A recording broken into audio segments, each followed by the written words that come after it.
नसरीन घोटकीअ में ज़रई बैंक जो अॻूणो मैनेजर ॻोठाणनि सां 7 लख रुपयनि जो फ्रॉड करे फ़रार थी वियो।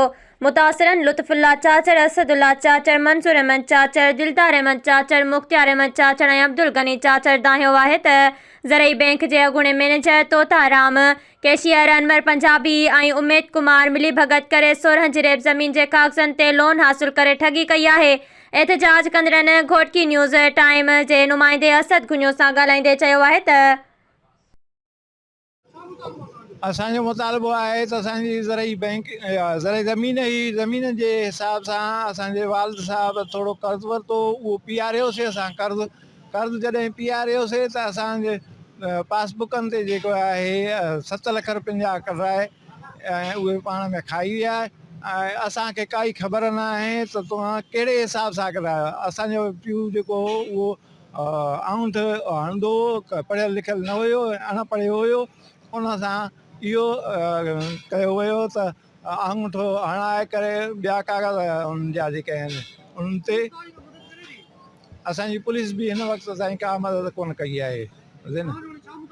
असांजो मुतालबो आहे त असांखे पैसा पीआरनि ऐं असांखे पंहिंजा पासबुक ॾियनि।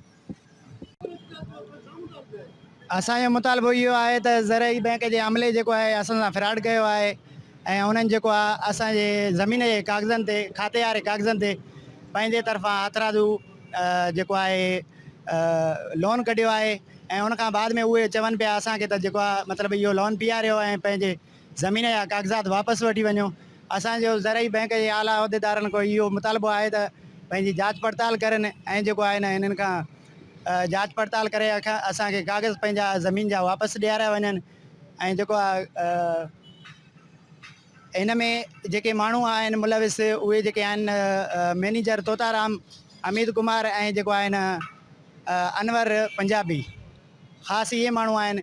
ऐं बाक़ी मैनेजर जेको तोताराम आहे उहो जेको आहे साबिक़ मैनेजर आहे, उहो हितां रिटायर थी चुको आहे। असांजो इहो ई मुतालबो आहे, जेके बि आहिनि आला उहिदेदार उन्हनि खां इहो ई मुतालबो आहे त असांखे इंसाफ़ खपे ऐं जेको आहे जांच पड़ताल करे असांखे पंहिंजा ज़मीन जा कागज़ वापसि ॾिना वञे।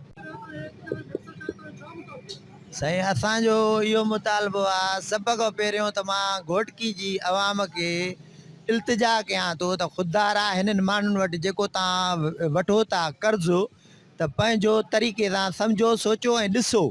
हिते जेके फ्रॉडनि जा इहे फाइल भरिया पिया आहिनि, इन अहिड़े तरीक़े सां असांजे छोकिरनि सां बि इहो ई फ्रॉड थियो आहे, जंहिंमें 10-11 लख रुपया हाणे वधी वियो आहे। उहो अमरा बि फोत थी चुको आहे हिननि जो ॾाढो, उन जे नाले ते अञा ताईं बि उहो कर्ज़ु हलंदो पियो आहे। हे को तरीक़ो न आहे, हे को इंसाफ़ न आहे। हे असांजी ज़रई बैंक आहे, असांखे ज़रायत में इहे फ़ाइदा मिलंदा, असांखे उल्टा असांखे माना व्याज भरणा पवंदा। ख़ुदारा इन्हनि खे असां जेको आहे वॾनि अफ़सरनि खे असां इहो इल्तिजा कयूं था त असांखे इंसाफ़ मिले। हिननि छोकिरनि खे जेके ज़मीन फाथी पई आहे इहा छॾाए ॾिनी वञे। उन फोती वीचारे जी जेको आहे न क़बर खे को सवाबु मिले। हे हिन महिल जेके जहिड़ा हशर करनि था